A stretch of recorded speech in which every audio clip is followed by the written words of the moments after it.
The mat came up fast. One moment she was moving, reading him, calculating the angle of his next swing. The next, the floor rushed toward her face and the world collapsed into a single white flash of pain. She didn't feel herself fall. She didn't feel anything at all. That was how it ended. But that is not where the story begins. 3 days before Sloan Merritt hit that floor, she sat in a government building in Washington, D.C., and turned down a promotion. The man across the desk had a kind face and tired eyes. He had spent 22 years at the Defense Intelligence Agency, and he spoke the way men do when they believe they are offering something valuable. He slid a folder across the desk. New title, better pay, a corner office with a window facing north over the Potomac. Sloan looked at it for a moment. Then she slid it back. The man blinked. He asked if she understood what she was giving up. She told him she did. He asked why. She said she had a transfer request pending, and she hoped he would sign it. He asked where. Fort Meridian Combat Selection Course, Fort Worth, Texas. The silence that followed lasted a long time. He signed it. He didn't ask again why. Maybe he saw something in her face that told him the answer wasn't simple. Maybe he understood the way men who have spent long years watching people do that. Some decisions are not made in a moment. They are made over years quietly the way water carves stone. You don't see it happening. And then one day the stone is gone. Sloan drove home that night, packed one bag, and left the city before sunrise. She did not look back. Fort Meridian rose out of the Texas flatlands without apology and without elegance. Chain-link fencing. Dust-covered roads that hadn't seen rain in 6 weeks. Low concrete buildings the color of sand, their edges worn smooth by decades of wind. A water tower at the north end of the property with the base insignia painted in fading blue. Beyond it, open scrubland going on for miles in every direction, flat and hard and indifferent to everything that happened on top of it. Sloan pulled up to the main gate at 0540. The sky to the east was going from black to a deep bruised violet. Not quite morning, that particular hour before the world commits to the day. She checked in without ceremony. The gate guard handed her a billet assignment and a schedule and looked at her the way people often did, trying to determine which category she belonged to. She offered no help with that. She took the papers, thanked him, and drove through. The combat selection course at Fort Meridian was not a standard posting. It existed in a particular corner of the military infrastructure that didn't get much public attention, a 6-week evaluation program drawing from multiple branches designed to identify candidates for assignment to specialized joint force units. The candidates came from everywhere: infantry, signals, aviation, intelligence. It was by almost every measurement a physical program. Obstacle courses, rucking, endurance evaluations, combat simulation, hand-to-hand assessment. It was not where people expected to find someone whose last 3 years had been spent in a basement office analyzing signals, traffic from the Horn of Africa. She had counted on that. Her billet was in the second row of barracks. She found her room, dropped her bag on the floor, and stood at the narrow window for a moment. Outside, the base was beginning to stir. A pair of trainees jogged past in the gray light. Another figure moved toward the supply building with a coffee thermos and the unhurried walk of a man who had woken up in too many places to be surprised by any of them. Sloan reached into the left breast pocket of her jacket. Her fingers found something small. Folded paper. The creases worn soft from years of being opened and opened again. She held it through the fabric for a moment without taking it out. Then she turned from the window and made her bed with hospital corners. She had come here with a reason that had nothing to do with the course itself. She had not told anyone what that reason was. Formation was at 0600, 31 trainees in 2 rows in the main yard. Sloan took a position near the center of the back row and stood at ease. She observed without appearing to observe. It was the intelligence analyst's particular art: absorb everything, reveal nothing. She categorized the group the way she had been trained to. Posture. The way a person holds their hands when they think no one is watching. Who clusters with whom and how. Who scans the group and who stares straight ahead. Most stared straight ahead. A few scanned. One man owned the space. He was standing near the far end of the front row. 6'2", maybe 6'3", wide through the shoulders in a way that spoke not just of the gym, but of a certain confidence in his own physical weight, the kind of man who had rarely been required to move out of anyone's way. Late 20s, sandy hair cut close, a jaw that sat like a statement. His name, she would learn, was Garrett Voss. He was not scanning the group. He had already cataloged it. She could see that in the stillness of his eyes, a flat, organized calm that comes from someone who has already decided how everything in his field of vision ranks. He stood in the front row the way a person stands when they know the front row belongs to them. Two men flanked him at a slight distance, close enough to signal allegiance, far enough to signal they understood he didn't need protection. The one on the left carried a loose grin that never quite formed into a real smile. Holt Brennan, always one beat ahead, waiting for the right moment to deploy a comment. The one on the right stood with his arms folded. Tate Calloway. He watched the other trainees the way a bouncer watches a room, not looking for trouble exactly, but knowing where it would come from if it arrived. At 06:05, Master Chief Raymond Aldridge walked out of the operations building and crossed the yard at a pace that indicated he had somewhere to be and did not intend to rush. He was 53 years old, compact and deliberate. His face had the quality of old leather, not tough in a performative way, but toughened by exposure and weather, and the accumulated weight of having seen enough to know what mattered and what didn't. He had been running selection courses at Fort Meridian for 11 years, and he carried that tenure in how he looked at a new group of trainees, not with contempt, not with enthusiasm, but with the measured patience of a man who had learned to reserve judgment until evidence was available. He scanned the formation once. His eyes crossed the back row and paused for a half-second on Sloan. She did not look away. He moved on. Meridian selection, he said. His voice was not loud. It didn't need to be. You're not here because somebody believed in you.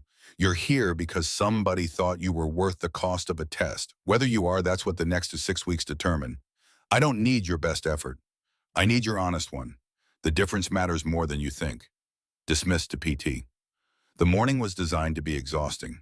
3 miles at pace, then the obstacle course. Then a weighted carry through the south field under the full Texas sun, which by 9 in the morning had already committed to the day in a way that felt personal. Sloan moved through it steadily. Not first, not last, somewhere in the honest middle, which was exactly where she intended to be. She had not come here to win anything that morning. She had come to survive the first day, take the measure of the course, understand what she was working with. The analyst's first principle, collect before you act. She noticed things. Garrett moved at the front of the pack, and he moved with purpose. He was not performing for anyone. He was simply fast and strong and comfortable in the heat, and whatever else was true about him, he had done the physical work. She filed that. Holt finished mid-pack but spent the cool-down period looking for someone to share commentary with. Tate finished strong and immediately checked Garrett's face for acknowledgement. She noticed the way Aldridge watched Garrett, not with admiration, not with disdain, with the careful attention of a man who was keeping track of something he had not yet named. At the water break, Sloan stood near the east wall of the barracks and drank slowly, letting her heart rate come back to baseline. She had learned not to show fatigue when people were watching. Not to deceive, but because the moment others see you struggling, they begin to write your story for you. And the story they write is almost never the true one. She heard them before she turned. Intel girl. She finished the sip she was taking, capped her bottle, then turned. Garrett stood 10 feet away. Holt to his left with the not-quite grin. Tate 2 steps back, arms still folded. You kept up, Garrett said. There was something almost reasonable in his tone, the kind of reasonable that sits one layer over something else. That was the intent, Sloan said. Holt made a soft sound at the edge of a laugh. Garrett's expression didn't change. Intel transfer, he said. What's that about tired of the desk? Something like that. Selection's a little different from analysis work. I've noticed. A beat of silence. She held his gaze without challenge, without retreat. Flat and even the way she had learned to hold it in rooms where she was being underestimated. Not defiance, just presence. The refusal to become smaller than she was. Garrett's jaw moved slightly. He was deciding something. Then Aldridge's whistle cut the air from across the yard, and the moment dissolved. The afternoon brought skill evaluation blocks, land navigation, first aid procedures, weapons maintenance protocols. Sloan moved through each station with quiet competence. She had drilled all of it before, not recently, and not in a military context, but she had spent 40 days preparing before she filed the transfer request. Mornings in the gym before dawn. Evenings with field manuals sourced through agency channels. She had not come to Fort Meridian unprepared. At 1400, Aldridge gathered the group in the operations bay for administrative processing. Forms, equipment assignment, billet confirmation. The bureaucratic density that follows any new intake. Sloan collected her paperwork and was returning to the back of the room when Aldridge said her name. Merritt, my office. She followed him down the short corridor. His office was spare. A metal desk, two chairs, a single photograph on the wall, a group of men in desert gear, the photo old enough that the colors had faded to amber at the edges. He sat. She remained standing. He opened a folder and turned it toward her. She looked at it. A complaint form.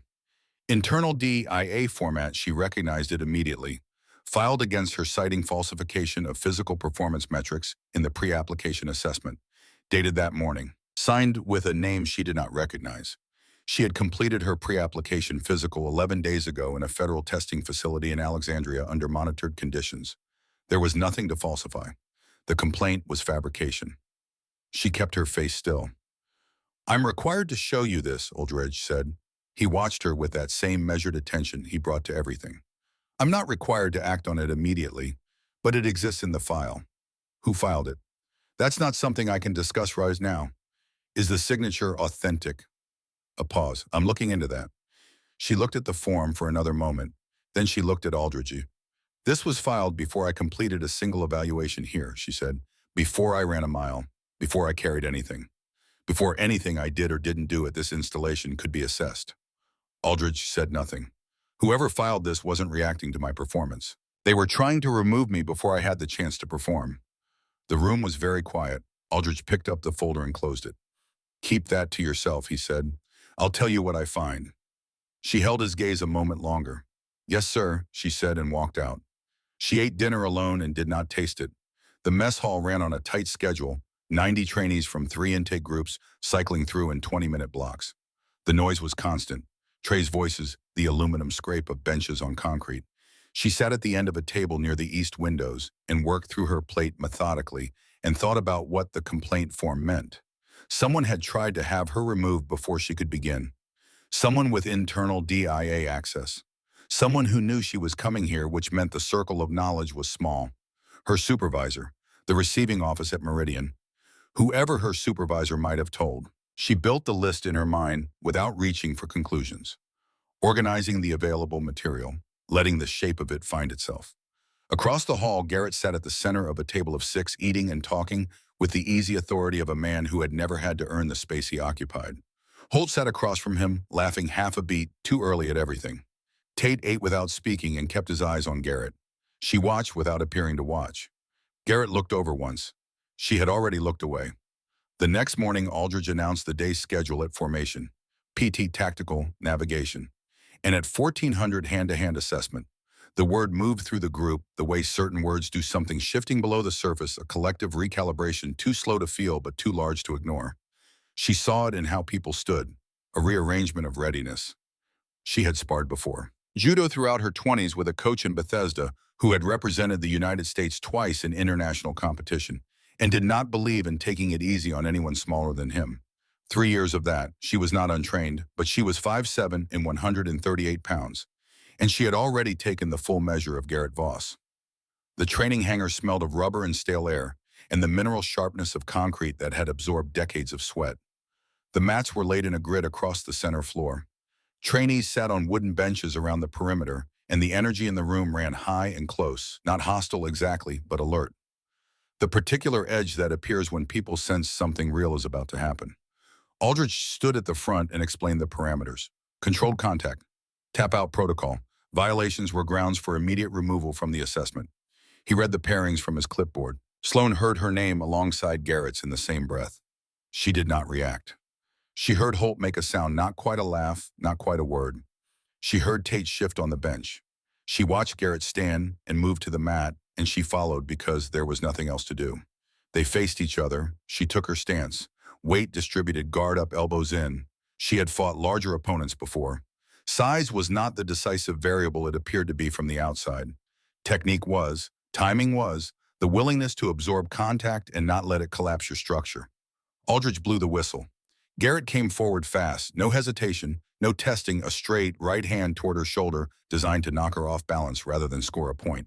She stepped inside the angle of it, let it pass, and rotated away. Nothing complicated, clean. Murmuring from the benches. He reset, faster this time. A double combination left jab driving right, both thrown with more force than the exercise called for. She slipped the jab, deflected the right with her forearm, and circled left. 2 parries, no damage. She could feel the room changing around her. The recalibration of expectation. She had been written as one kind of story, and she was turning out to be a different one. But she also knew what she had just done to him. She had surprised him.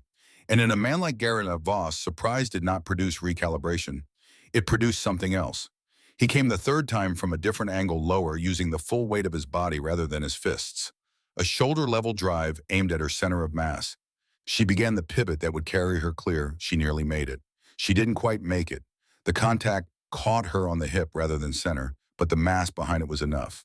Weight off center. A fraction of a second in which her base was compromised and her guard was repositioning, and she was caught between postures. In that fraction of a second, Garrett Voss did something that was not part of the exercise. The first punch caught her across the left jaw. Not a training contact, not the modulated strike of a controlled assessment. A full rotation, full mass punch thrown with intent that was never supposed to exist inside this room. Her vision went white. She was still trying to locate her feet beneath her, still trying to understand the distance between her current position and the floor, when the second one came. Temple, hard and decisive. The world became noise. Then the world became nothing. She did not know she had fallen. She did not feel the mat rise to meet her. She did not hear the voices that erupted immediately, the shouts, the alarm, the name being called. She did not hear the whistle. She was somewhere else entirely. In the clean, soundless dark, the brain retreats to when it can no longer process what is happening to the body. There was a sound very far away, and then closer, a hand not rough but certain against the back of her head. Garrett Voss took one step toward her unconscious body. He said something. She would not remember it later, and it would not matter. What mattered was what happened in the 2 seconds between his step and the moment a hand closed around his wrist from behind. Not a grab, not a pull, a placement deliberate and total that communicated in purely physical language the absolute end of movement. Garrett's body understood before his mind did. He stopped. He turned. The man behind him was not tall in a way that announced itself. Medium height, built in the way of someone tested by terrain and time rather than by machines. Mid-30s, wearing a plain olive shirt with no insignia, visible sleeves rolled to the elbow. A face that was still not blank, because blank faces have nothing behind them. And this face had a great deal organized and held in reserve. His eyes were gray-green and they did not blink. His name was Lieutenant Quinn Harlan.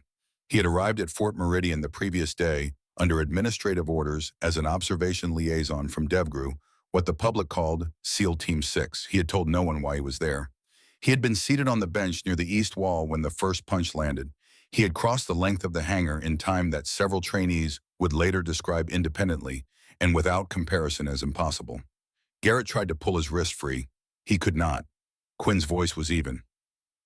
The kind of even that is not the absence of something, but the containment of it. Step back, he said. Garrett's jaw set. His eyes went to the grip on his wrist, then back up. Sir, she probed, step back. The second time it was quieter. It was also somehow more. Holt had come off the bench. Quinn turned his head, just the angle of it, just the direction of his attention, and Holt stopped. Tate did not move at all. Aldridge appeared at the edge of the mat. He stood for a moment watching Quinn with an expression that held something between recognition and calculation. He did not intervene. He let it proceed. Quinn released Garrett's wrist. Not the way a person releases something they are finished with. The way a person sets something down carefully because the setting down itself is a message. Then he turned and knelt beside Sloan. His movements changed entirely. The same hands that had shut down a room in seconds now moved with the patience of someone who has no audience. He checked her pulse at the side of her neck. He placed his palm gently against the back of her skull. He watched her chest for the rhythm of her breathing. His face close up was not unreadable. It was controlled. There was something behind the control that was not clinical. The expression of a person maintaining composure because the alternative serves no one and not because they don't feel the urgency of the moment. She's breathing, he said. Steady pulse. She took hits she shouldn't have taken, but she's breathing. He looked up at Aldridge. She needs a medic. Not emergency, but now. Aldridge was already on his radio. Quinn looked back down at Sloan and stayed exactly where he was. She came back in pieces. First pressure, the weight of her own body against something solid, the knowledge of horizontal, then sound, voices indistinct, a door, footsteps with a particular rhythm, then light arriving the way it does after unconsciousness, not gradually but all at once. Too bright and too detailed, every ordinary surface overlit. Then pain settling in along the left side of her face and behind her right eye finding its true shape. Then awareness. She was on the mat. Someone had placed a folded jacket beneath her head. Above her, the industrial beams of the training hangar crossed the ceiling in parallel lines. Quinn Harlan was still beside her. "Don't sit up yet," he said. She sat up. "I said, I heard you." She looked around the room. Most trainees were gone. Aldridge had cleared them out. Garrett and his companions were nowhere visible. A medic was crossing the floor toward her with a kit.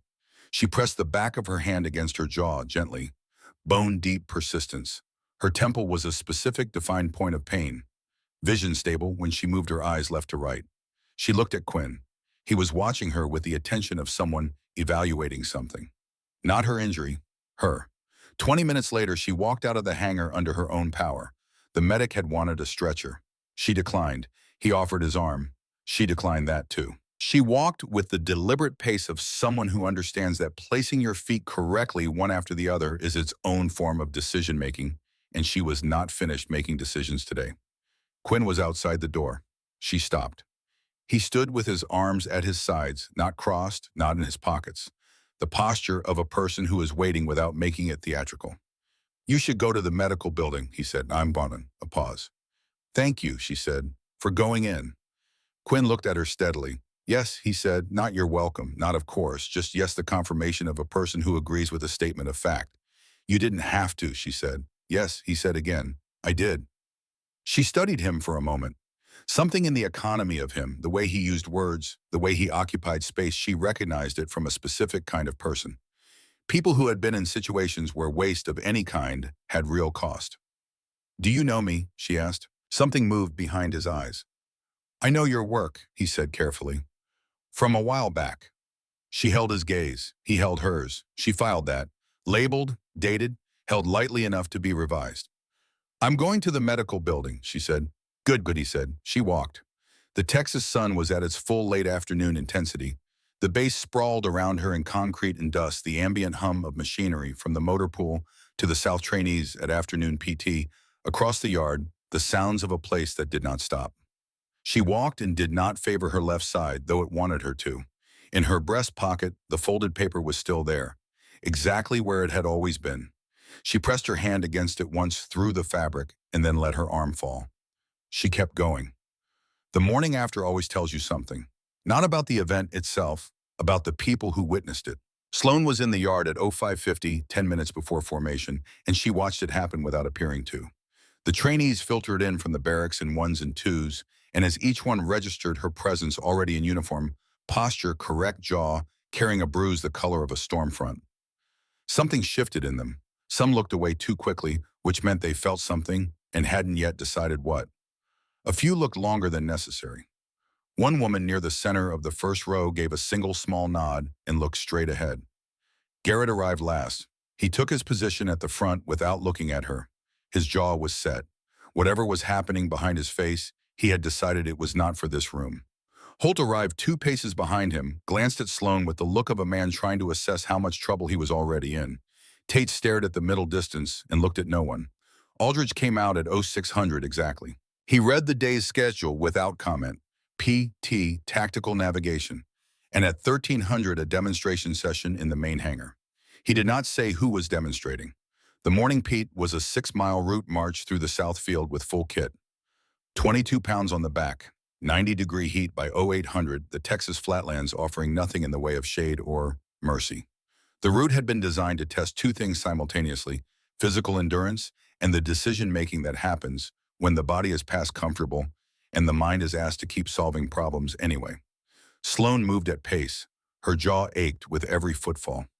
The vibration transmitted through her spine and arrived at the left side of her face with a dull persistence she had categorized as manageable. She had been hurt before. She understood the difference between pain that meant something was wrong and pain that was the body lodging a complaint. This was the second kind. She thought as she marched about the complaint form Aldridge had shown her. Someone with internal DIA access had tried to have her removed before she could begin. The window of knowledge was narrow. Her supervisor who signed the transfer. The receiving office at Meridian. Whoever her supervisor might have told. She built the list without reaching for conclusions, letting the shape of it find itself. By mile 4, she had something that was not yet an answer, but was the outline of a question she hadn't previously thought to ask. By mile 6, she set it down. You cannot run toward a target before you know where it is. Her father had told her that once at their kitchen table in Roanoke, Virginia on a Sunday morning when she was 12 years old and furious about something she could no longer name. She had wanted to act. He had wanted her to wait. He had been right. He was right about most things. She had needed to come here to understand just how right. The hangar at 1300 was configured differently from the day before. Benches pushed to the perimeter. The full intake group assembled, all 31 trainees. Aldridge at the north end with a clipboard he did not consult. Quinn Harlan stood at the south end. Same plain olive shirt, no rank visible. He stood with his hands loose at his sides and looked on first assessment completely relaxed, which Sloan recognized as something other than relaxation. It was the stillness of a person who had spent time in environments where relaxation was not available and had learned to conserve energy so thoroughly that the result looked from the outside like ease. Aldridge said, Lieutenant Harlan has offered to run a demonstration session this afternoon. Technique, applied movement, real speed response. Pay attention. He stepped back. Quinn looked at Sloan. Merit, he said. Front.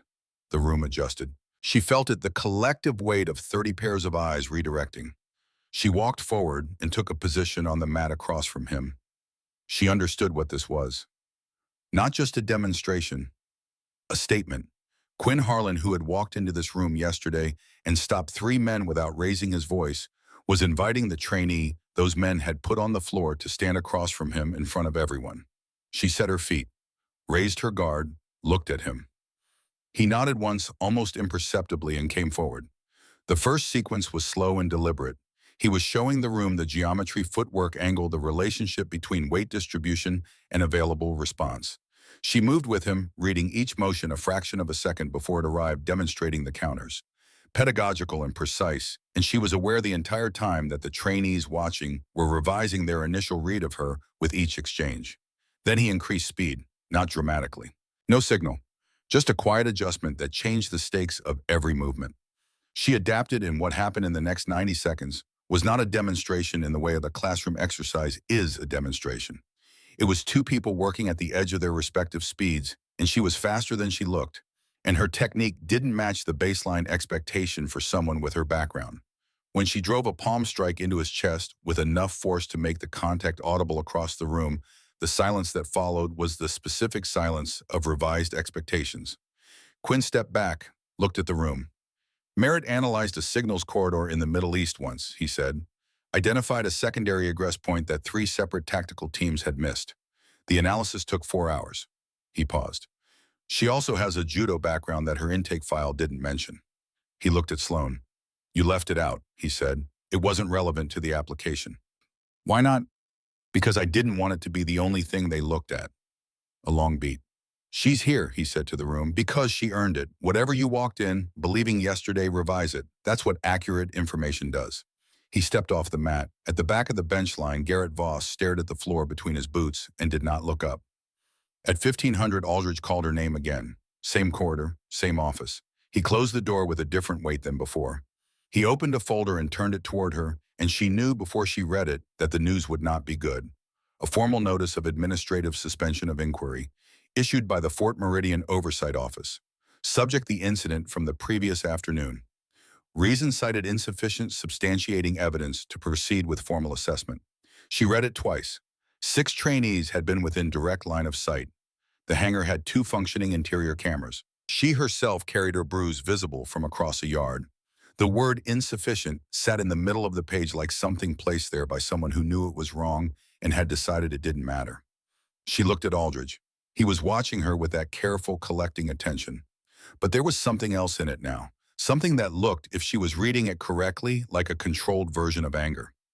The kind men who have spent long years inside institutional structures learn to hold very still, because they have learned that expressing it rarely changes the thing that caused it. Who issued this? She asked. Aldridge placed one hand flat on the desk.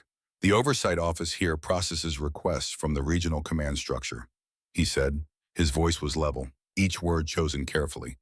Regional command received a communication this morning.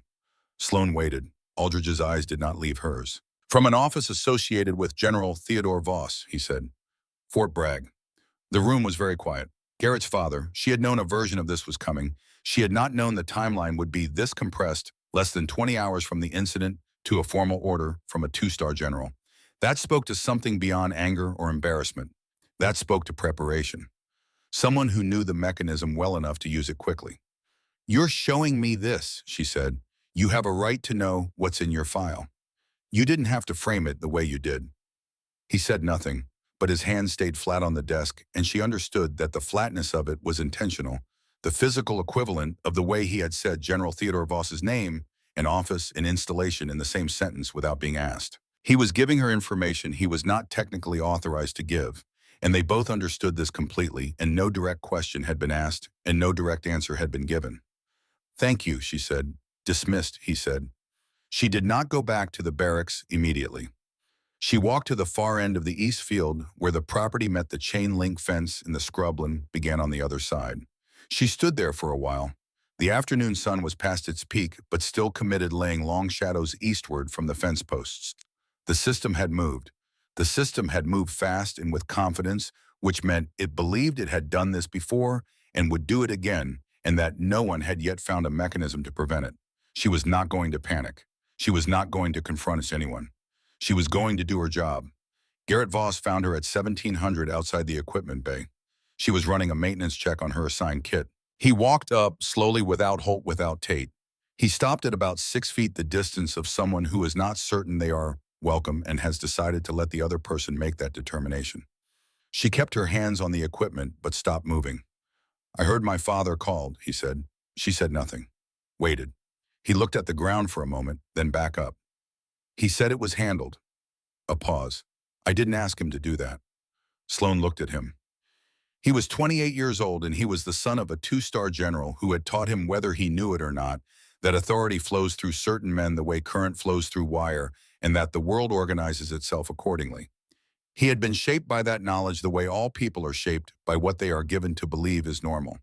That did not make what he had done acceptable, but it made it legible. I know you didn't ask him, she said. Something moved through his expression. But you didn't tell him not to, she said. He didn't answer. You knew he would call, she said.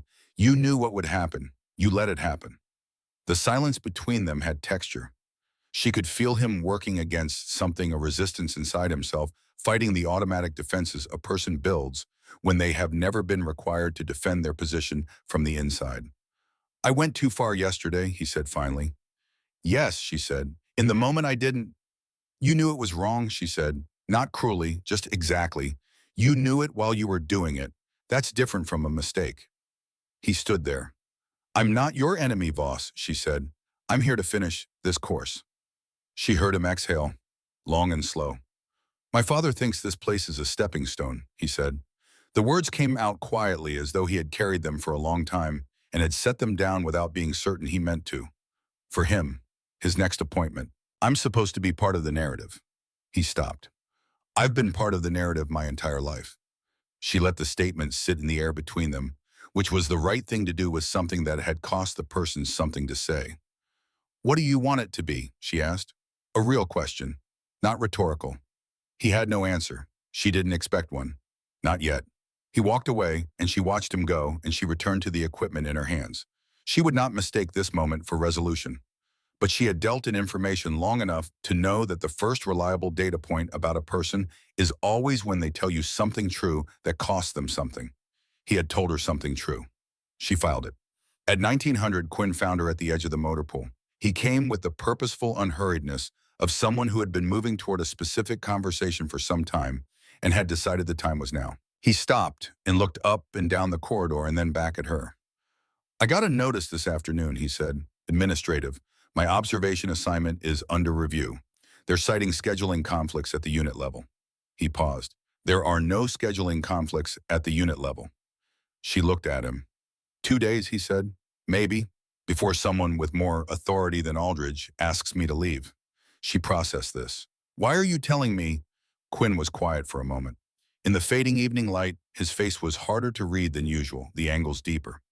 14 months ago, he said, Your analysis identified a secondary vehicle approach route in a pre-operation assessment for a direct action mission in northern Syria. The route the tactical team was planning to use had been compromised.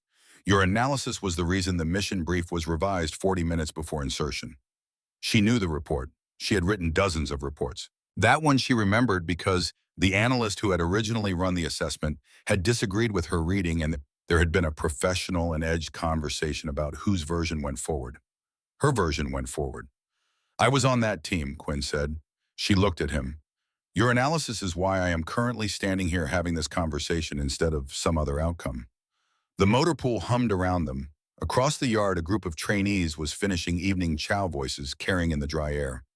I came here to return something, he said. I don't know exactly what that looks like. But if I'm only here for 2 more days, then whatever comes after that, the rest of it is yours. He looked at her directly. You have the skill. You have the read on the situation. I'm not here to solve it for you. She held his gaze for a long moment. I know, she said. I know you know, he said. She walked back to the barracks alone. Night fell over Fort Meridian the way it does over flat country, completely, and all at once the stars arriving in full without the gradual adjustment that cities allow. The temperature dropped 20 degrees in 40 minutes. The base settled into its nocturnal rhythm perimeter, lighting the distant sound of a generator, the occasional footstep of a watch rotation. Sloane sat on the wooden steps outside the East Barracks entrance at 2100. She had her jacket on. Her hands were loose in her lap. She sat without moving for a long time. Then she reached into her left breast pocket. The paper came out reluctantly, the way something long held is reluctant to be let go. She unfolded it in the dark. 4 sections. The creases had been made so many times they had become structural, the paper folding into itself along those lines as naturally as breathing. The handwriting was hers. She had written it over 3 evenings in an apartment in Arlington at a kitchen table with a cup of coffee that had gone cold before she finished. She had started it several times before she arrived at the version she kept. The earlier versions were in the recycling bin of a building she no longer lived in. She had never sent this one. Her father, Staff Sergeant Raymond Merritt, had died of a cardiac event in a VA hospital in Roanoke on a Thursday afternoon in November. He was 61 years old. He had served 24 years in the Army. 3 deployments, 2 in the Gulf, 1 in the early years of Afghanistan, and had come home from each without the kind of visible damage people are equipped to recognize, which meant the damage he carried went unaddressed for a long time in the way quiet damage does. In the last year of his life, he had been trying to obtain a formal review of an incident from his second deployment. A command decision that he believed had led directly to the deaths of 2 men in his unit. He had filed the paperwork. He had made the calls. He had been patient in the way a man of 24 years of service learns to be patient with a bureaucracy he both understands and despairs of. The review was still pending when he died. It was still pending now. Sloane looked at the letter in the dark and read it the way she always read it, not to extract information she didn't have, but to inhabit a thing she had written when she understood it less than she did now. She read until she reached the part near the bottom of the second fold. Her own handwriting. 2 years ago, November. A kitchen table, a cold cup of coffee, the dark pressing in from every window. She read it quietly. I spent a long time being angry at you for staying. I thought I understood what it cost you, and I couldn't understand why you kept paying it. I thought it was stubbornness. I thought it was the institutional version of sunk cost that you stayed, because you had already given so much that leaving felt like losing. I wanted to tell you it was all right to leave, that what they were doing to you was not what you signed up for, that you didn't owe them your last good years. She stopped. The base was quiet around her. Somewhere to the north across the dark scrubland, something moved in the brush and was still. She read on. But I'm here now, at a table in an apartment that doesn't feel like mine yet, trying to understand a thing you never fully explained to me. And I think what I couldn't see before, what I was too young and too angry to see, is that you weren't staying for the institution. You were staying for something the institution didn't own. The standard. The idea that a soldier does not abandon what he swore to uphold simply because the people above him have decided it's inconvenient. You stayed because leaving would have meant agreeing with them. It would have meant accepting their version of what the uniform meant. She folded the paper. Once, twice. The familiar lines finding themselves without her having to guide them. She held it in both hands. I think I understand now, she said to the Texas dark. I think I understand why you stayed. She put the letter back in her pocket. The steps were cold beneath her. The sky above Fort Meridian was enormous, the particular vastness of flat country dark, the stars not decorative but present the way they are when there is nothing between you and them. She sat there for a while longer. She was not planning. She was not building lists or running assessments. She was sitting with the question of whether she was the kind of person who could do what he had done. She didn't know the answer yet, but she thought she might be starting to find out. Day 3 began before the sun. Sloane was awake at 04:30 and lay in her bunk for several minutes looking at the ceiling. The barracks were quiet around her, the compressed silence of a building full of sleeping people, weighted texture different in character from the silence of an empty room. She dressed in the dark, laced her boots by feel. She went outside and ran the perimeter of the east field. 3 miles alone, the base sleeping around her. One foot then the other, the sound of her own breathing in the cold air, the crunch of hard ground beneath her boots, the slow incremental appearance of the eastern horizon going from black to deep violet. She ran and thought about her father, and the thinking was not painful the way it sometimes was. It was steady, like holding something heavy that you have held long enough to know the exact shape of its weight. Quinn was outside the operations building at 06:15 after formation. He fell into step beside her as she crossed the yard, and they walked in the way of two people having a conversation that does not require them to face each other. "I have until end of day tomorrow," he said. The administrative review came back, scheduling conflict at the unit level. "I'm to return to DevGru by 1800 hours on day 4. She absorbed this. "That's the final evaluation day," she said. "Yes." "The demonstration yesterday," she said, "putting me on that mat in front of the full group. The things you said." She paused. "That was the return. You changed how this place sees me. You've already done what you came here to do." Quinn walked beside her for several paces. "What happens from here is mine," she said. He stopped walking. She stopped too and turned to look at him. He was looking at her with the expression of someone who has been seen accurately and is deciding how to respond to that. "Yes," he said. "I know why you came," she said. "I've known since you said you knew my work." She held his gaze. "I don't think debts between people work like ledger entries, but I want you to know I understand what you did." "And what?" Quinn was quiet for a moment. "Your analysis saved 11 men," he said, "including me. You did it from a basement in Virginia with signals traffic in a disagreement with a senior analyst who outranked you. You were right, and you pushed it forward anyway." "It was my job," she said. "Yes," he said, "that's the part that matters." He looked away briefly toward the horizon, then back. "Whatever you're doing here," he said, "whatever the real reason is, it's the right call." She did not confirm or deny. She did not need to. They walked the rest of the way in a silence that contained more than most conversations. Holt Brennan found her at 1100 between the tactical navigation block and the midday meal. He came around the corner of the South Barracks with the look of a man who had rehearsed what he was going to say and was still not confident in the delivery. Without Garrett, he was a different person, smaller in the sense of presence, the way certain objects look different when you remove whatever they have been leaning against. He stopped at several feet's distance and looked at her with the expression of someone who has something urgent to say and has decided to say it. "I need to tell you something about Garrett," he said. She waited. He looked over his shoulder, the involuntary check of a person who has something to say and isn't sure who else should hear it. Then back. "He wasn't always like this," Holt said. "The way he is here. That's not—" He stopped and started again. "Before Meridian, before any of this, Garrett wanted to be a combat medic. That's what he applied for first time around. He got accepted. His father pulled the assignment." Sloane held herself very still. "General Voss wanted him in a selection course," Holt said. "Something with a trajectory. A narrative, he called it. Something that would look right for the general's record, for whatever comes after his current posting." He paused. "There's talk about a Senate confirmation, some appointment. Garrett is part of the story the general is telling about himself. The son who went through elite selection, who served with distinction." He said that last part with the specific flatness of someone quoting a phrase they had heard used in a context that made them sick. "Garrett knew this," she said. "He's always known. He's been part of his father's plans since before he understood what that meant." Holt looked at the ground for a moment. "He's never been given the chance to find out what he actually is, what he could be if nobody was watching and nobody was building a narrative." Sloane thought about the equipment bay the previous afternoon. Garrett standing at 6 feet's distance, the words coming out quietly, the things that had cost him something to say.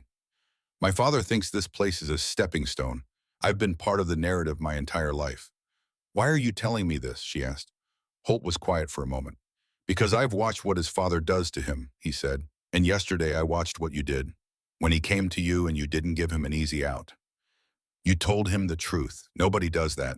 People either fight him because of who his father is or they accommodate him for the same reason." He looked at her directly. "You just talk to him like a person." She held his gaze. "That's what he is," she said. Holt nodded once, then he put his hands in his pockets and walked away, and she stood where she was while the news information settled into the existing architecture of what she knew. She went to lunch. She ate everything on her tray. Day 4 arrived with cloud covered, the first since her arrival. The sky a uniform pale gray that turned the morning light flat and even. Temperature 8 degrees cooler. Aldridge mentioned at formation a 40% chance of rain in the afternoon. "Better than 100% chance of sun," he said, which was the closest she had heard from him to a joke. The final evaluation was announced in full, a 6-hour field exercise.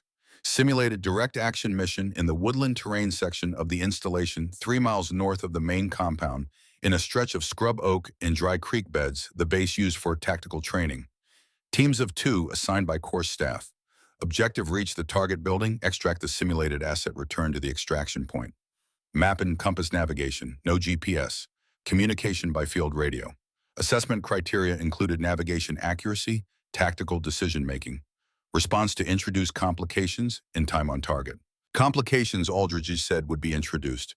They always were. He read the team pairings from his clipboard. When he read Sloane's name alongside Garrett's, the room did not react the way it had 2 days ago. No murmuring, no sharp intake, just a small, weighted silence, and then the sound of people moving and the morning continuing. She looked at Garrett. He was already looking at her. She held the look for a moment, then turned and went to collect her kit. They moved out at 0900. The woodland terrain began at the tree line beyond the north fence. Once they were inside it, the installation disappeared behind them completely, the scrub oak closing in, and the flat ground giving way to shallow rises and dry creek cuts that immediately complicated the navigation geometry. The map was good, but the ground always talked back to a map, and the skill was in reconciling the two without defaulting entirely to either. Sloane set the initial bearing and moved out. Garrett fell in behind her at the appropriate interval, covering the 6 o'clock without being told. She noticed that. He knew his job in the field. He moved quietly for a man his size, not something everyone learned, and he maintained the interval correctly, and when she paused at a terrain feature to recheck the map, he stopped exactly when he should have and used the pause to observe the surrounding ground. She revised her assessment of him. Upward. They did not speak for the first 40 minutes. The terrain required attention, and the silence was functional rather than hostile, and she was aware that something had changed between them over the past 2 days, not resolved, not finished, but shifted in the direction of something that could become what it needed to be. At 0952, she located the route marker indicating the first checkpoint and marked it on her map. At 1017, Garrett identified a terrain feature the map had depicted as passable, but which was not a creek cut that had eroded deeper than the survey showed, carrying a residual water from somewhere upstream. He said so quietly and indicated an alternate line to the left that would add 4 minutes but keep them on solid ground. She checked his read. He was right. She let him lead the alternate route. He didn't say anything about that. He just moved. They were 40 minutes from the target building, moving through heavier scrub, when they heard it. A sound that was wrong. Not wrong in the way of an introduced complication. She knew what those sounded like from the briefing, the particular theatrical quality of a design problem. This was wrong the way actual things going wrong sound different from simulated things. A sharp report followed immediately by a human sound. Not a word. The involuntary sound a person makes when their body has experienced something their mind hasn't caught up with yet. She was moving before she had consciously decided to, and Garrett was moving beside her. 40 meters through the brush in a shallow depression beside a dry creek, they found a trainee on the ground. His name was Dresser. She knew it from the intake roster and his face from the mess hall, an unremarkable and quietly competent 24-year-old from somewhere in the Pacific Northwest who had never caused anyone any trouble. He was on the ground. His right leg was bent at an angle legs were not designed to achieve. His face was the color of old chalk. He was doing the controlled breathing of someone who has understood that screaming will not help him and has made a decision about that. Beside him, the half-collapsed remains of a deadfall, a section of dead scrub oak that had come down without warning the way old wood does. She was beside him in 3 strides, crouching, running the rapid assessment. Compound fracture to the right tibia almost certainly. No visible arterial bleeding. Consciousness intact. Airway clear. He was not in immediate systemic danger, but he was in significant pain, incapable of locomotion, and 2.3 miles from the nearest vehicle access point. She looked up at Garrett. He was standing at the edge of the depression, looking at Dresser. She watched his face go through something, the rapid calculation that happens when a real situation collides with an anticipated one, and the person processing it must decide which version of themselves is going to respond. She did not speak. She waited. She had learned from years of working with people under pressure that the most important thing you can sometimes do is create space for a person to make their own decision. Not fill the space. Not make it for them, leave it open, and let them walk into it or not. Garrett looked at Dresser. He looked at the map in his hand. He looked in the direction of the target building 3 miles northeast. He folded the map. "Help me get him up," he said. She reached into her kit for the field splint and compression wrap. Garrett moved down into the depression and positioned himself beside Dresser, talking to him in a low, direct voice, not soothing exactly, more functional. The voice of someone who has decided this other person needs competent information more than comfort, and that competent information delivered with steadiness is its own kind of care. They worked without speaking much, which was the correct way to work. She stabilized the fracture while Garrett kept Dresser still and focused. The splint went on in 4 minutes. Not perfect, good enough for transport. Then Garrett lifted him. A deliberate, careful lift, getting under the weight, correctly distributing Dresser's mass across his back and shoulders, in the way a person does when they intend to carry something a long distance and are thinking about the end of the distance, not just the beginning. He stood. He looked at Sloan. She had the radio out already on the course frequency, already transmitting their position and the nature of the situation and the access route they were going to use. Her voice was steady and specific and gave the receiving station exactly what it needed to put a vehicle at the right coordinates. Garrett began to walk. She fell in beside him, 1 step back and to the left, watching the ground ahead for obstacles, calling terrain adjustments quietly so he could keep his eyes on his footing with the weight on his back. They walked. The sky had gone darker to the west and the wind had picked up, and the rain Aldridge had given a 40% chance arrived 15 minutes into the carry. Not heavy, steady, the kind of rain that soaks through everything methodically without rush. Garrett did not slow down. They reached the access road at 12:41, 2 minutes before the vehicle arrived. Dresser was transferred to the medics with the information Sloan had already transmitted. The vehicle left for the medical building. She and Garrett stood on the access road in the rain, their mission uncompleted, their evaluation window closed. Garrett looked down the road after the vehicle. "That's the evaluation," he said. "Yes," she said. He was quiet. The rain came down on them both. He had carried 230 pounds of injured trainee across 2 miles of broken terrain in full kit, and he showed it now, breathing controlled but audible shoulders, carrying the residue of effort, the hollowed-out stillness of a body that has just given what it had. "I'm going to write it up exactly as it happened," she said. "The response time, the carry, the terrain, the decision." He looked at her. "That's not going to pass me," he said. "You were 2 hours from completing the evaluation when you stopped. Your navigation to that point was accurate. Your field decisions were correct. You identified the terrain error at the creek cut." She paused. "And then you made a decision that a piece of equipment can be rescheduled, but a person cannot." He was still looking at her. "I'm going to write it up exactly as it happened," she said again. "What you do with that is above my pay grade." She picked up her kit. "Come on," she said. "We're wet and it's a long walk back." They walked. General Theodore Voss arrived at Fort Meridian at 14:30 in a black government sedan with a 2-vehicle security detail, 1 vehicle more than the occasion required, which was a precise illustration of the kind of man he was. He was 61 years old, broad through the chest, silver-haired in the way men of his rank cultivate deliberately. He wore his uniform with the practiced ease of someone who had spent more years in it than out of it, and he moved through the installation with the unhurried authority of a man who understood that the space around him would organize itself correctly without him having to ask. Officially, he was there to observe the graduation assessment results, informal visit, paternal interest in his son's progress.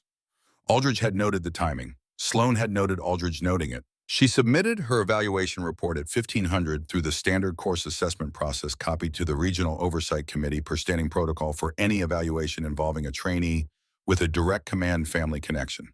A protocol that existed precisely because situations like this one had happened before, and someone at some point had decided to build a mechanism to address them. She had found the mechanism. She had used it exactly as designed. That was all. At 15:30, she passed Aldridge in the main corridor of the operations building, moving in the opposite direction with the deliberate pace of a man going somewhere specific and who had been waiting for the correct moment to go there. He did not look at her as they passed. The slight adjustment of his chin, fractional, almost imperceptible, said everything that needed to be said. He had what he needed. He had been waiting for someone to give it to him through the right channel in the right format in a way that was on record and attributable and could not be dismissed as informal complaint or personal grievance. She had done that. Whatever came next was his to carry. The results were posted at 1700 on the notice board outside operations. She was changing out of her wet uniform when she heard the change in ambient noise from the yard, not a shout, not a commotion, but the specific shift that happens when a group of people has received unexpected information. She finished changing, tied her laces. Then she went outside. The notice board was surrounded. She worked her way forward without hurrying. She found her name. Merit S assessment complete. Evaluation status pass. 3 lines below Voss G. Assessment complete. Evaluation status pass. She read it twice. She stepped back from the board and stood in the yard in the late afternoon light, and she held the information with the careful attention it deserved. She thought about what Dresser being alive meant relative to a completed evaluation. She thought about what Garrett had chosen in that depression beside the dry creek when no one was watching except her, and she understood what the result on the board actually represented. He had passed with what he had. That was the only kind of passing that meant anything. She heard them before she saw them. Across the yard near the entrance to the operations building, General Theodore Voss and Aldridge stood in a conversation that was not quite a conversation. The general's posture carried the default confidence of a man who had not often been required to explain himself. Aldridge's posture was the posture of a man who was not going to move. She could not hear the words. She watched. Aldridge's head did not drop. His hands did not move. He stood with the same flat patience he had brought to every situation she had observed him in, and he spoke. And whatever he said caused something to change in the general's expression. The change was small, but it was real. Then Aldridge turned and walked back into the building, and the general stood alone in the yard before his security detail materialized around him. She watched him receive something on his phone. She watched him read it. She watched his face go very still. She did not know, standing there, the precise mechanism of what would happen next. Those were not things she had any control over, and she had learned enough in 4 days at Fort Meridian and in 2 years of carrying a letter in her breast pocket to know the difference between what she was responsible for and what she was not.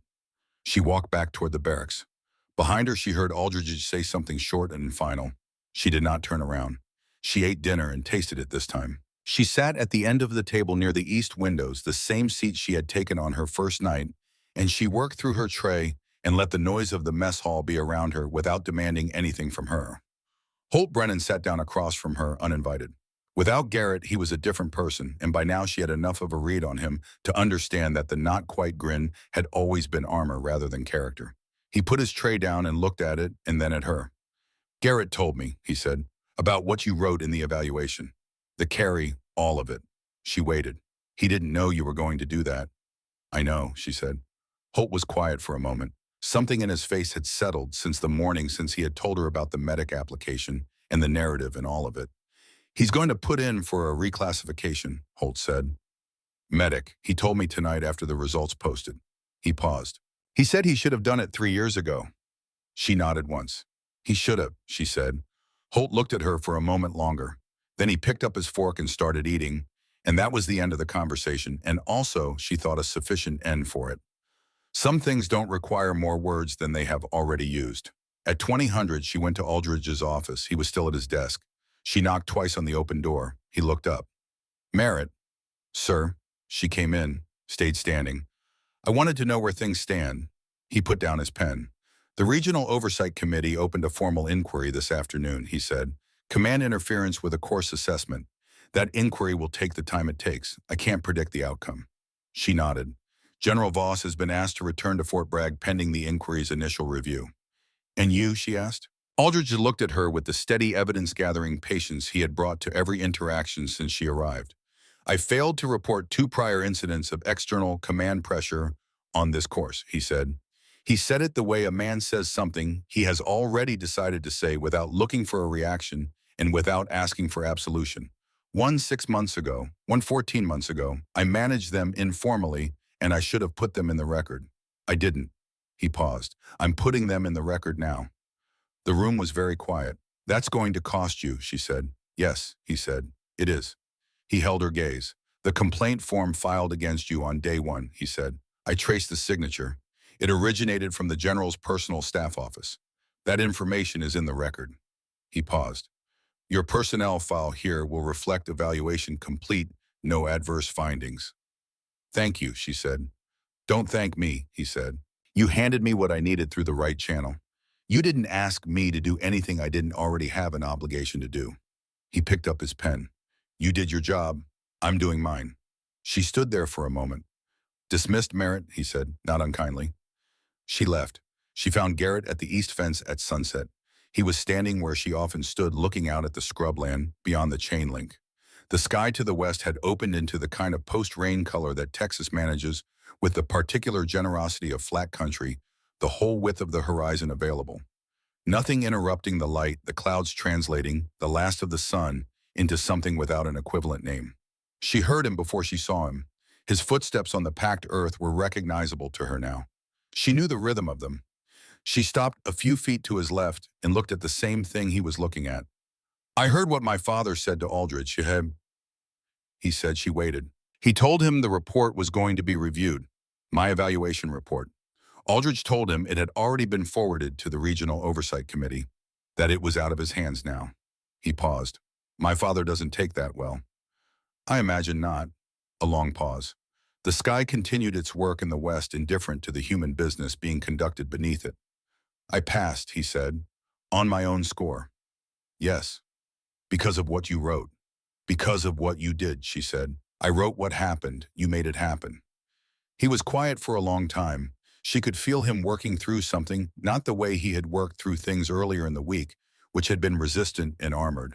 This was the working through of a person who has had something load-bearing removed from beneath them and has discovered unexpectedly that they are still standing. Dresser's going to be okay, he said. Medics said the fracture was clean. 6 weeks and he's back. Good. Another pause. He didn't need my father's help, Garrett said, and she understood he was not talking about Dresser. She looked at him.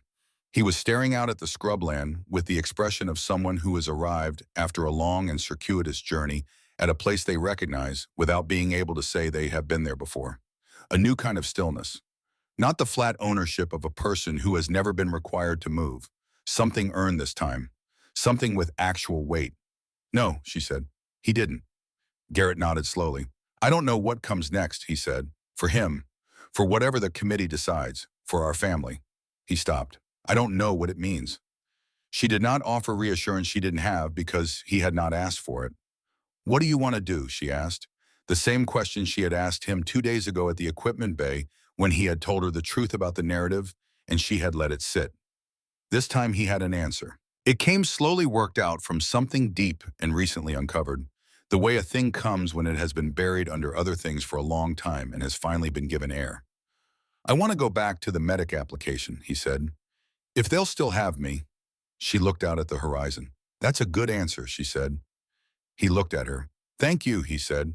He said it the way men say things when they mean more than the words cover, and they know it and they say it anyway because it's what they have.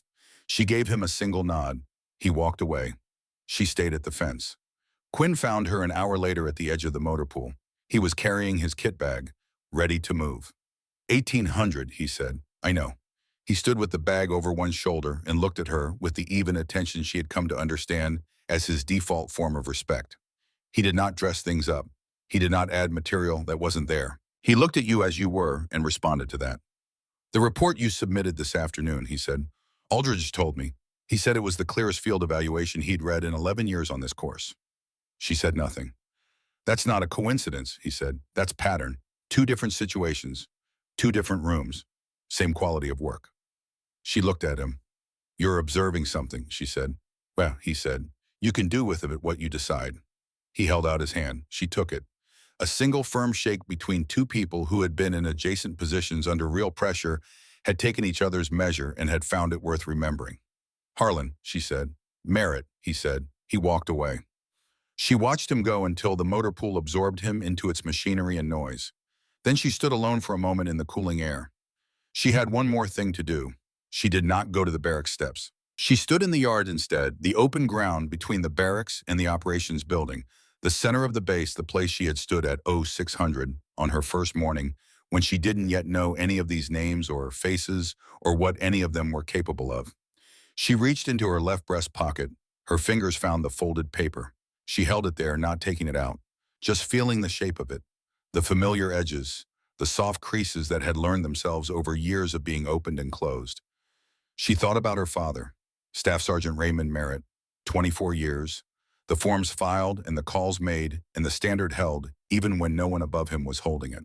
The pending review that never came. She had spent 2 years angry at the institution that had failed him. 2 years carrying that anger alongside the letter as though the two things were inseparable. And somewhere in the past 4 days in this yard, in that hangar in Aldridge's office, on a wet access road in the scrub oak with a man carrying another man on his back, she had understood something she had not understood at the kitchen table in Arlington. The institution had failed her father. The work had not failed him. The standard had not failed him. The people beside him who needed him to hold the line, they had not failed him, and he had not failed them. She had submitted an accurate report through the correct channel to the appropriate authority. She had found the mechanism that existed precisely for what was happening here, and she had used it exactly as it was designed to be used. Not because the outcome was guaranteed, not because the institution deserved it, but because the work deserved it, and because the people on either side of the line deserved someone who held it regardless of the cost. Her father had known that. He had known it at 30 and at 40 and at 61 in a hospital bed in Roanoke, with a review still pending and a standard still held. She was 26 years old, and she was beginning to know it too. She moved her hand from the breast pocket to the side pocket of her jacket, the deeper one with the button, the pocket you use when you intend to carry something differently.